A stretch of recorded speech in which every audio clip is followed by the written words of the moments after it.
ఈరోజు మీటింగ్ పెట్టడానికి కారణం ఏంటంటే పరమనేడు డిఎస్పీ గారు డేగల ప్రభాకర్ ఆధ్వర్యంలో ఎస్పీ గారి గైడ్లైన్స్ ప్రకారంగా మా నోటీస్కి ఇంతకుముందు ఏదైతే మన జగన్మోహన్ రెడ్డి హత్యలో వన్ ఆఫ్ ద అక్యూజ్డ్గా ఉన్నాడో శ్రీనివాసులు అనే అతని గురించి ఒక ఫిర్యాదు మా దగ్గరికి రావడం జరిగింది.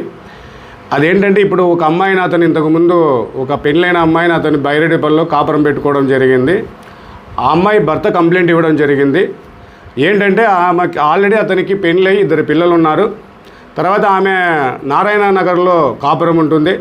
అదే వీధిలో శంకర్ అనే వ్యక్తితో కొద్దిగా పరిచయం అయిపోయి అతను కొద్దిగా ఆ విషయాలు అమ్మాయి కొద్దిగా బంగారు తీసిస్తా డబ్బులు తీసిస్తానని కొద్దిగా లోపరుచుకోవడం జరిగింది. ఆ విషయం భర్తకు తెలిసి భర్తతో గొడవ జరిగింది. గొడవ జరిగిన తర్వాత అతను వేరే పని మీద మళ్ళీ గ్రానైట్ పని మీద చిత్తూరుకు కూడా వెళ్ళడం జరిగింది. తర్వాత ఎవరైతే ఆ వ్యక్తితో పరిచయం ఉందో ఆ వ్యక్తి కొడుక్కి వివాహం జరుగుతున్న సమయంలో ఇంతకుముందు నువ్వు నాకు ప్రామిస్ చేసావు, నాకు ఇవ్వాల్సిన డబ్బులు ఇవ్వకపోతే నేను మ్యారేజ్ విషయంలో గొడవ చేస్తానని ఆమె చెప్పింది. దానికి ఇతను ఏం చేశాడంటే మన శ్రీనివాసులు ఎవరైతే ఉన్నారో అతన్ని అప్రోచ్ అయ్యాడు. ఈ విధంగా అమ్మాయి నన్ను బెదిరిస్తుంది, నాకు ఏదైనా పంచాయతీ చేసి న్యాయం చేయండి అని చెప్తే అందుకు నువ్వు నాకు ₹1,00,000 ఇస్తే నేను చేస్తానని చెప్పాడు. అప్పటికప్పుడే అతను ఫోన్పేలో 31,000 అతనితో వేయించుకోవడం జరిగింది.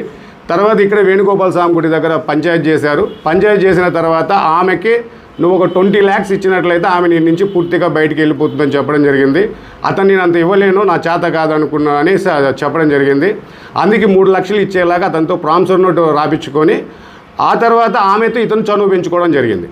చనువు పెంచుకొని ఈ ఈఎంఐను ఇతను మళ్ళా హైదరాబాద్ తీసుకెళ్ళిపోయి 1 వీక్ అటు ఇటు తిరిగేసి తర్వాత వచ్చి ఈ విషయం తన భర్తకు తెలిసిన తర్వాత తన భర్త గొడవ పెట్టుకోవడం జరిగింది. పెట్టుకున్న తర్వాత మనకు పిల్లలు ఉన్నారు, ఇది పద్ధతి కాదు, ఆల్రెడీ అతనికి కూడా పెళ్ళయింది, పిల్లలు ఉన్నారు, అతను ఏదో పెద్ద మనుషులాగా తిరుగుతున్నాడు, ఎవరు అతను సహాయానికి పిలిస్తే ఈ విధంగా చేయడం తప్పు కదా అని గొడవ పెట్టుకున్న తర్వాత ఆ గొడవ సందర్భంలో అమ్మాయి కాలు జారి పడితే కాలు కూడా బెనికి ఇరిగింది. ఇతనే ఈ అమ్మాయి భర్తే అతనికి ఒక 3 నెలలు ట్రీట్మెంట్ చేసి తర్వాత బాగు చేసిన తర్వాత ఒకరోజు మళ్ళీ ఈ శ్రీనివాసులు అనే వ్యక్తి ఆమెను తీసుకెళ్ళిపోయి బైరెడ్డిపల్లిలో కాపురం పెట్టాడు. ఈ కాపురం పెట్టిన తర్వాత అందరితో వదిలేకోకుండా ఇదే వీకోటలో నివాసం ఉంటున్న గణపతి, తర్వాత మున్భాగంలో శివ అని ఒకతను ఉంటాడు. వీళ్ళు ముగ్గురు కలిసి మళ్ళీ వాళ్ళ ఇంటికి వెళ్ళారు. వాళ్ళ ఇంటికి వెళ్ళేసి నువ్వు ఆ అమ్మాయిని కాలు ఎరగొట్టావు, మేము పోలీసులు చెప్తాం, లేదంటే నిన్ను ఇబ్బంది పెడతాం, నిన్ను చంపుతాం, బెదిరిస్తామని అతని దగ్గర ₹1,20,000 వరకు టోటల్గా డబ్బులు వసూలు చేయడం జరిగింది. ఫోన్పే ద్వారా కొద్దిగా తీసుకున్నారు. తర్వాత ఒకసారి ఆటోను లాక్కొని పార్కులో పెట్టి నువ్వు ఇమ్మీడియట్లీ మాకు డబ్బులు ఇస్తేనంటే ఆయన శ్రీరామ్ సిటీకి వెళ్ళేసి 60,000 డబ్బులు తీసుకొచ్చి ఇవ్వడం జరిగింది.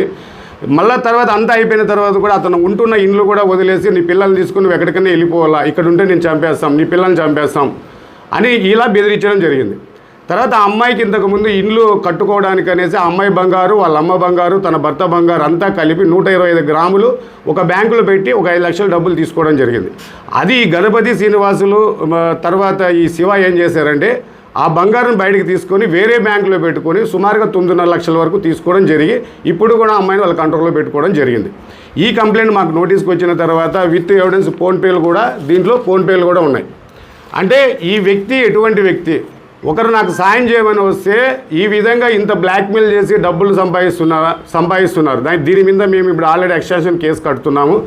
తర్వాత మీడియా మిత్రుల ద్వారా మేము ప్రజలందరికీ విజ్ఞప్తి ఎందుకు చేస్తున్నామంటే ఒక్క శ్రీనివాసులు అనే వ్యక్తే కాకుండా ఇలాంటి వాళ్ళు వీకోటలో చాలామంది ఉన్నారు. పోలీసు వాళ్ళ పేర్లు చెప్పుకొని అమాయకుల్ని నిజంగానే వీళ్ళకి పోలీసులు పరిచయం ఉన్నారు కాబట్టి వాళ్ళు పోలీసుల దగ్గర రాలేని వాళ్ళు మా పేర్లు చెప్పుకొని కూడా వీళ్ళు డబ్బులు వసూలు చేస్తున్నారు. దయచేసి ఎవరన్నా ప్రజలు ఇంతకుముందు ఎవరైనా సరే ఎవరి దగ్గరైనా సరే రాజకీయ నాయకులు కావచ్చు, మీడియా మిత్రులు కావచ్చు, పబ్లిక్ కావచ్చు, మిమ్మల్ని నిజంగానే మోసం చేసిన వ్యక్తులు మీరు వచ్చినట్లయితే మేము కేసులు కట్టి మరీ విచారించి మీకు న్యాయం చేస్తాము. ఇవి ఇంకా చాలా జరిగినాయని మాకు తెలుసు. దయచేసి ఎవరైతే బాధితులు ఉన్నారో ప్రతి ఒక్కరూ మా దగ్గరికి రావండి. మా దగ్గరకు వస్తే వాళ్ళ మీద మేము కేసులు కట్టి మీకు న్యాయం చేస్తాం. దానికనే ఈరోజు ప్రెస్ మీట్ పెట్టడం జరిగింది. ఈ కేసులో ఏదైతే జగన్మోహన్ రెడ్డి హత్య కేసులు విచారిస్తున్నప్పుడు ఇవన్నీ వస్తున్నాయి. దీని ఇంతటితో ఆపము. ఇంకా దీనికి రిలేటెడ్గా ఎంతమంది ఉన్నారో అంతమంది సుమారు ఎన్ని కేసులు అయితే కట్టడానికి కూడా సిద్ధంగా ఉన్నాం. అందుకే మా డిఎస్పీ గారు కూడా ఈరోజు రావడం జరిగింది. ప్రజలకు భరోసా ఇవ్వడానికే మా సార్ ఈరోజు ఇక్కడికి వచ్చి మీడియా మిత్రుల ద్వారా అందరికీ ప్రజలు చెప్పాలని రావడం జరిగింది. ఇంకొకటి ఇందులో భాగంగా ఒకటి ఏంటంటే ఈ సోషల్ మీడియాలో ఈ మధ్య ఎక్కువ చేస్తున్నారు. ఒకతను ఇనైతుల్లా ఖాన్ అనేసి ఇతను ప్రధానమంత్రి మోడీ గారి గురించి తన ఫేస్బుక్లో మార్పింగ్ చేయడము, లేదంటే ప్రజలను రెచ్చగొట్టేలాగా చేయడము ఇలా ఫేస్బుక్లో పెడుతున్నారు. మా దగ్గర కంప్లైంట్ రావడంతో దీంట్లో మేము 17వ తేదీ కేసు కట్టడం జరిగింది. ఆ తర్వాత ఫేస్బుక్ వాళ్ళకి కూడా ఇవ్వడం జరిగింది. అతను బ్లాక్ చేసి అతని మీద రిమాండ్ కూడా చేయడం జరుగుతుంది. ఇతనికి ఆల్రెడీ ఇంకొక 2 వ్యక్తులకి నేను కడప ఇష్యూ జరిగినప్పుడే వీళ్ళు ఆల్రెడీ కడపలో జరిగిన ఇష్యూని తోపా అని బహిరీ తోపా అని ఇలా పెడితే నేను ఆల్రెడీ ఫోన్ చేసి చెప్తే డిలీట్ చేశారు. ఆ 2 వ్యక్తులు కూడా మళ్ళీ డిలీట్ చేశారు, మళ్ళీ పెట్టలేదు. ఇతను రిపీటెడ్గా పెడుతున్నాడు. దానికని ఇతని మీద కేసు కట్టడం జరిగింది. ఈ అకౌంట్ మీద ఎంతమంది ఉంటే అంతమంది చర్య తీసుకోవడం జరుగుతుంది. వీళ్ళే కాకుండా ఒక మతాన్ని ఇంకో మతాన్ని కించపరిచేలాగా పోస్టులు పెట్టినా, రెచ్చగొట్టినా, లేదా రాజకీయ నాయకుల్ని ఏదైనా ఇబ్బంది కలిగేలాగా ఎవరు పోస్టు పెట్టినా కేసులు పెడతాం. ఎందుకంటే ఇన్నాళ్ళు మంచి మాటలతో చెప్పినాము, ఇంకా కేసుల ద్వారానే చూపిస్తాం. ఇతను రిపీటెడ్గా చెప్తున్నా, రిపీటెడ్గా పెడుతూనే ఉన్నాడు ఇతను. కాబట్టి ప్రతి ఒక్కరికి చెప్తున్నాం, వాళ్ళు వీళ్ళని కాదు, ఎవరైనా సరే ఇప్పటి నుంచి సోషల్ మీడియాలో ఎవరైనా రెచ్చగొట్టినట్లయితే మా దగ్గరకు వచ్చినట్లయితే మేము కేసులు కట్టడం జరుగుతుంది. ఒక పాయింట్ ఏంటంటే, ఎవరైతే ఇప్పుడు శివ అనే కంప్లైంట్ ఇచ్చాడో అతను ఈ విధంగా ఇతను బ్లాక్మెయిల్ చేస్తున్న తర్వాత, ఇబ్బంది పెడుతున్న తర్వాత అతనును ఆ అమ్మాయి వాళ్ళ అమ్మ అంటే ఇతను అత్త మా పోలీస్ స్టేషన్ దగ్గరికి ఒక 15 రోజుల క్రితం ఇక్కడ రావడం జరిగింది. అంటే దీని మీద కంప్లైంట్ చేద్దామని, అంటే జగన్మోహన్ రెడ్డి చనిపోకముందే కంప్లైంట్ చేద్దామని రావడం జరిగింది. ఆ టైంలో మేము లేకపోవడము, తర్వాత అదే టైంలో జగన్మోహన్ రెడ్డి కూడా బయట ఉన్నాడు.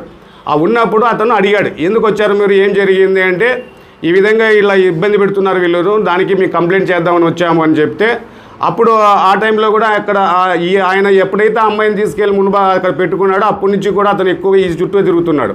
ఆ శ్రీనివాసులు కనిపిస్తే కూడా జగన్మోహన్ రెడ్డి అతను చెప్పాడు, అమ్మాయికి పెళ్ళయింది, పిల్లలు ఉన్నారు, విడాకులు తీసుకోకుండా నువ్వు ఎలా తీసుకెళ్ళి కాపురం చేస్తావు, నువ్వు పెద్ద మనిషిగా ఉంటావు కదా, ఇది పద్ధతి కాదు, ఇది కరెక్ట్ కాచుకుని నీకు సరిపోదు ఇది అంటే, అతను అందులో నువ్వేంది నాకు చెప్పేది, నువ్వు నాకు సలహాలు ఇచ్చేంతోడు కాదు, నీ పని నువ్వు చూసుకోపని కూడా కామెంట్ చేయడం జరిగింది.